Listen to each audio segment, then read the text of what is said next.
Can you believe it's been 3.5 to 4 years since I last updated this list? Hey everyone, welcome back to Andrew's Wizardly Reads, and today, guys, we are doing my top 10 favorite authors here on the channel, which is astounding to me because I haven't done this video since 2021. I will have the original video linked in the description box down below if you want to check it out for yourself. I will tell you about 70% of the list has changed, which, I mean, fair play. It's been 4 years. That's hundreds of books.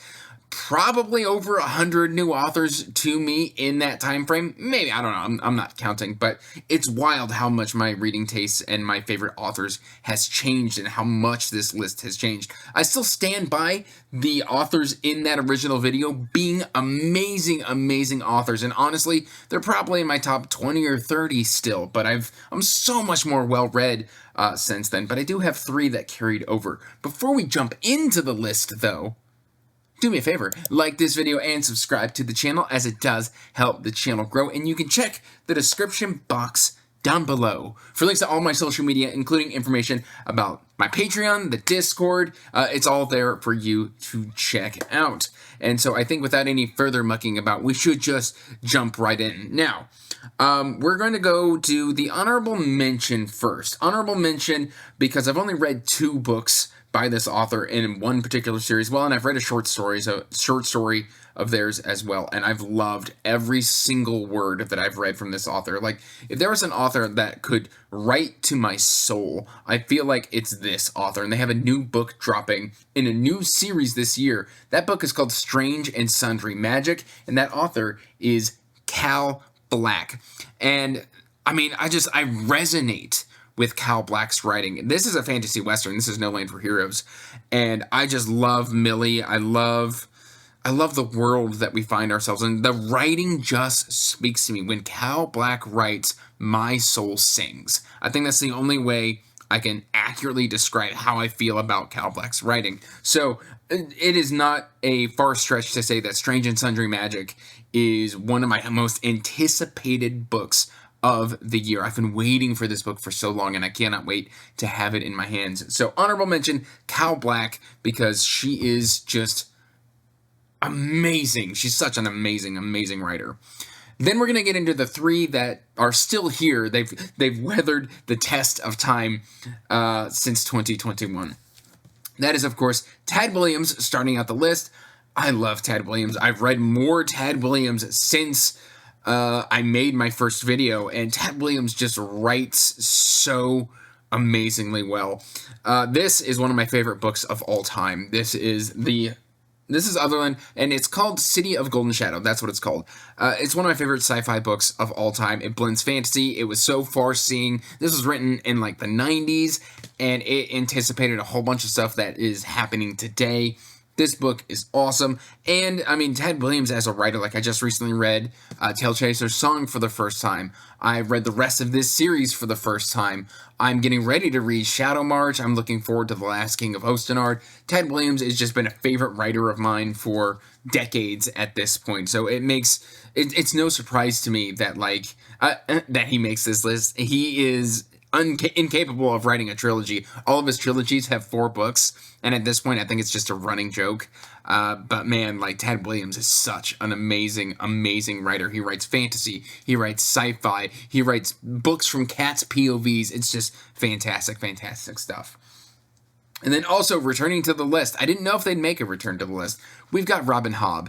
Robin Hobb is questionable on the list because, again, the first 9 books of The Realm of the Elderlings are mind-blowing in my opinion. I've done tons of videos. I'll pop up in live streams. I don't like the last 7 books. I am very vocal about not liking the last 7 books. But those first 9 books are still so incredibly good that they have to make this list. This was fantastic series. Character writing like you will not believe. There is a particular book where we just spend 250 pages on a farm, and it's delightful. I mean, just pure magic when it comes to the character writing from Robin Hobb. So for that reason, she makes my favorite authors list. And then, of course, we've got Robert Jordan. Robert Jordan was always going to make this list. He's a little lower on the list than he used to be, if I'm being honest. With The Slog, I tried reading one of his historical fantasy series. No, historical fiction. He wrote a historical fiction series under the name of Reagan O'Neill, and I bounced off of that series very, very hard for the way that the romance and the relationships are done in that series. I bounced off of it very, very quickly.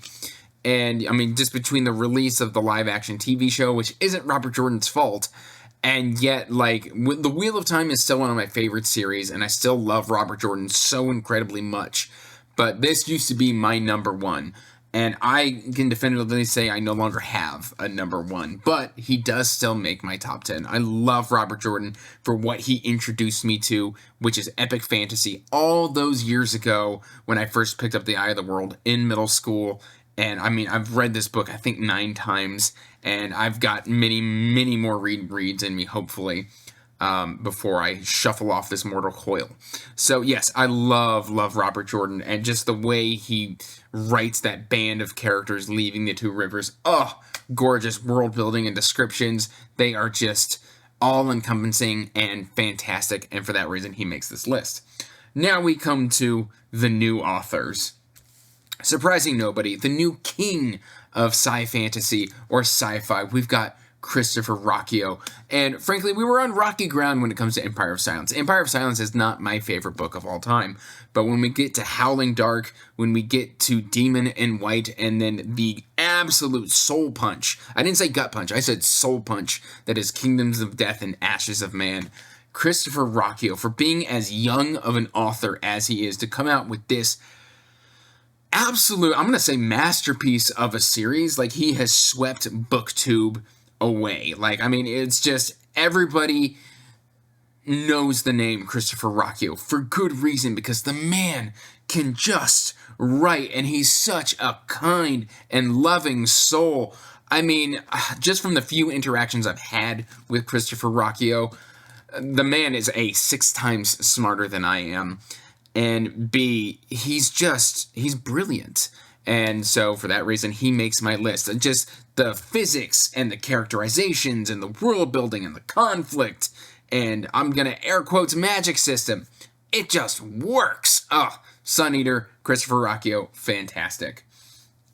And then as I was going through my shelves, I was surprised to find myself picking up this author going, I think he makes the list. That's Robert McCammon. Robert McCammon writes horror, and I find myself gravitating more towards horror every single day that I continue reading.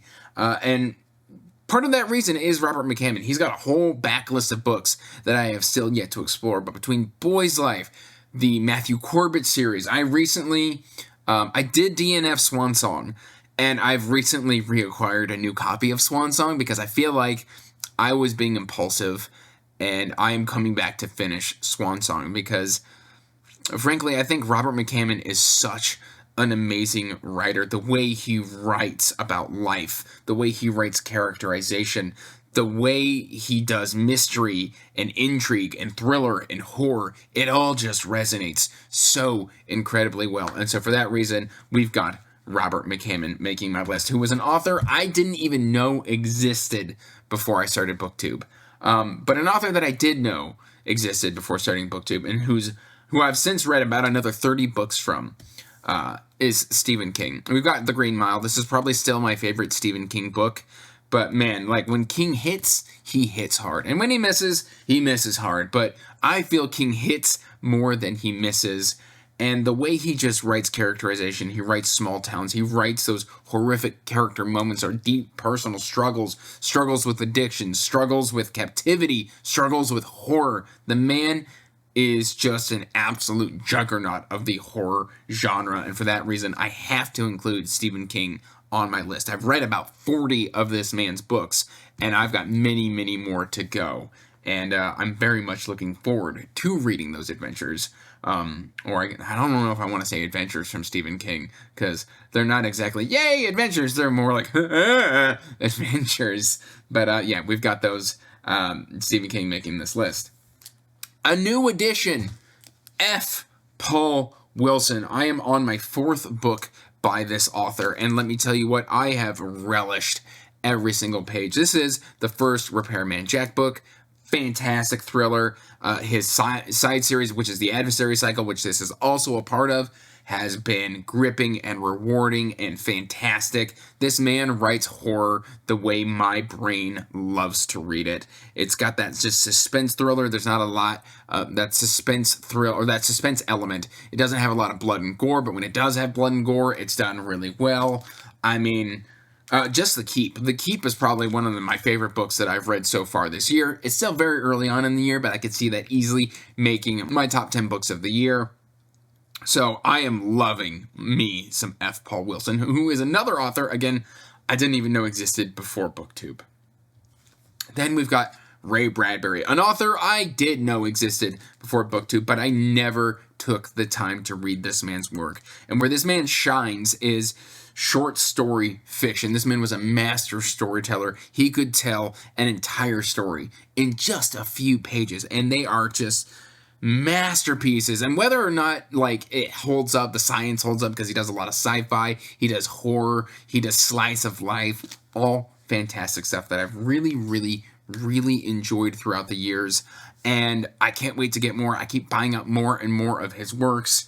And this particular one, Dandelion One, is one of my favorite books of all time because it's something that's going to speak to the reader throughout their entire reading life. It's got something for young readers. It's got something for readers in middle life. It's got something for readers who are maybe approaching the end of their days. Ray Bradbury knew what he was doing. He was such a master storyteller. And for that reason, he is one of my favorite authors of all time now. And then we got 2 authors left, and they're both kind of related. We've got David Gemmell. I fell in love with David Gemmell very early on in my BookTube career. I think I started reading David Gemmell in 2022, late 2021, early 2022, and since then I've read about 15 or 16 of his novels. This is heroic fantasy done right. It's got hard-hitting moments, deep themes. The Drenai Saga is this sweeping epic. Are they all bangers? No, but they're all really rewarding in their own special way, and some of them will just stick with me throughout my life. And then we've got these main characters. We've got Waylander, we've got Druss, and we've got Skilgan, and just the 3 amazing protagonists in this series. I love David Gemmell's works. I'm super sad that I'm about 2/3 through his backlog already.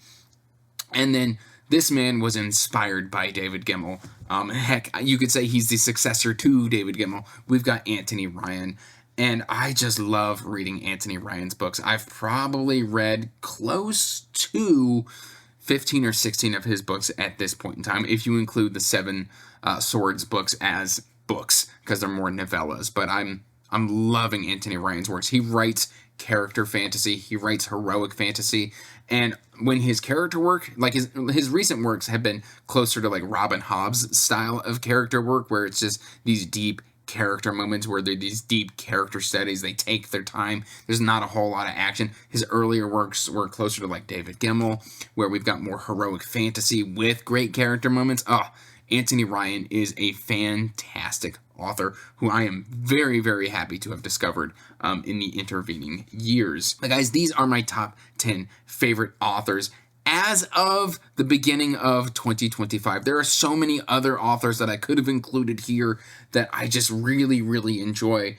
But, I mean, when it comes down to it, if I'm reading something from these authors, there's a good chance I'm having a fantastic time because they just resonate with me so incredibly well. I still enjoy the other authors from my 2021 video, but I think a lot of them have been supplanted by these authors that I've listed here for you today. Please let me know in the comment section down below what your top 10 favorite authors are and why. How do they resonate with you? How do they speak to you? I would love to have a discussion with you in the comment section down below. But that's all I've really got for today, guys. I hope you're doing well. Till next time, peace out. Stay magical. Bye. And as always, I want to give a huge thank you to my patrons. Thank you for supporting my passion and my hobby. It means the world to me.